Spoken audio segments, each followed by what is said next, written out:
it's Angela from The Root, and I'm so excited today that we have sisters Amber Ruffin and Lacey Lamar here to talk to us about their new book.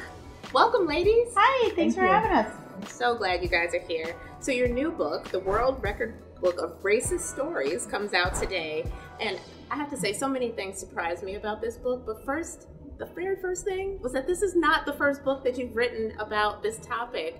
So what's different this time, and why did you think that you needed to come back and write another book? Yeah, our first book was You'll Never Believe What Happened to Lacey, Crazy Stories About Racism. And that was a book full of all of Lacey's racist experiences that were funny, right? So that leaves a lot of other stories.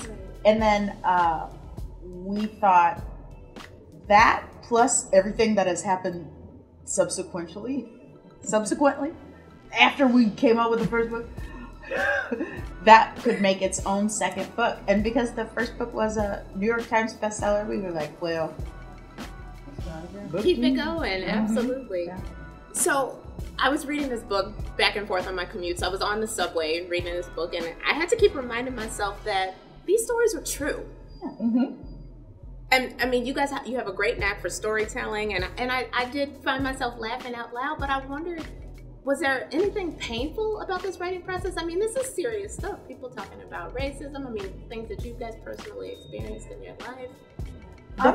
The first book was very, very funny, right, and almost only funny stories. And then the second book, it was like 50-50 silly and like scary stories of racism. Yeah, so not all of them were funny in the second book, but we are a bunch of silly people, so we do laugh a lot when we're telling stories.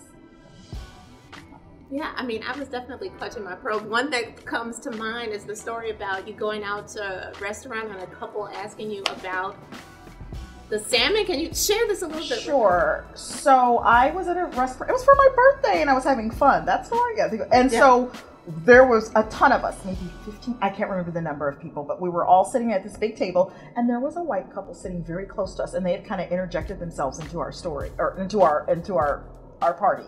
And at the very end, they were done eating, but we were still getting our food brought into us.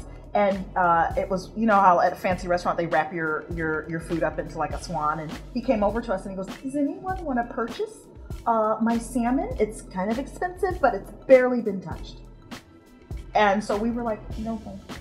And we joked about it, but if we had been like white businessmen, they would never have come over to give us discounted salmon. And he let us know, this is expensive, but I'm gonna give you a good price on it if you guys want to just purchase this and not order your food. So he was doing you a favor. He was doing us a favor. Okay. The other thing that really surprised me is that you never punched anybody. There were never any physical altercations. I'm in jail every day. How I'm did in you keep Omaha, your cool? Nebraska.